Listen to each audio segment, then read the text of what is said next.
ரிஷபராசி அன்பர்களே, உங்கள் ராசியில் குரு பகவான் 2ஆம் இடம், செவ்வாய் 4ஆம் இடம், சூரியன் புதன் 5ஆம் இடம், சுக்கிரன் கேது 5ஆம் இடம், 9, 10, 11ஆம் இடம் சந்திரன் உள்ளார். சனி 10ஆம் இடம், ராகு 11ஆம் இடம், கேது 5ஆம் இடம் சஞ்சாரம் செய்கிறார்கள். ராசி அதிபதி 6ஆம் அதிபதி சுக்கிரன் 5ஆம் இடத்தில் பொருள் வரவு, தன வரவு, புத்திரரால் புகழ் சந்தோஷம் தரும். கடன் தொல்லை தீரும். நோய்கள் இருக்காது. தொழிலாளர்கள் வேலை நல்லபடி நடந்து சம்பளம் கை நிறைய பெறுவார்கள். 2, 5ஆம் அதிபதி புதன் 4ஆம் இடம், உடல் நலம் பாதிப்பு, நரம்பு சம்பந்தமாக தோல்வியாதிகள் தொல்லை தரும். மருத்துவ செலவு தரும்.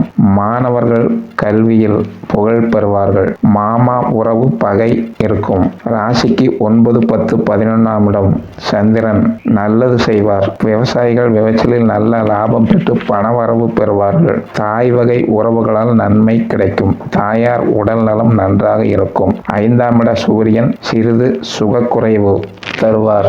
4ஆம் இட சூரியன் சிறிது சுகக்குறைவு தருவார். மாணவர்கள் கல்வியில் கவனம் தடுமாறும். மறதி தரும். 2, 5 அதிபதி புதன் 4ஆம் இடத்தில் குழந்தைகள் வகையில் நல்ல அறிவு, படிப்பு, சுகம், தனவரவு, குடும்ப நிம்மதி இவைகளை தருவார்.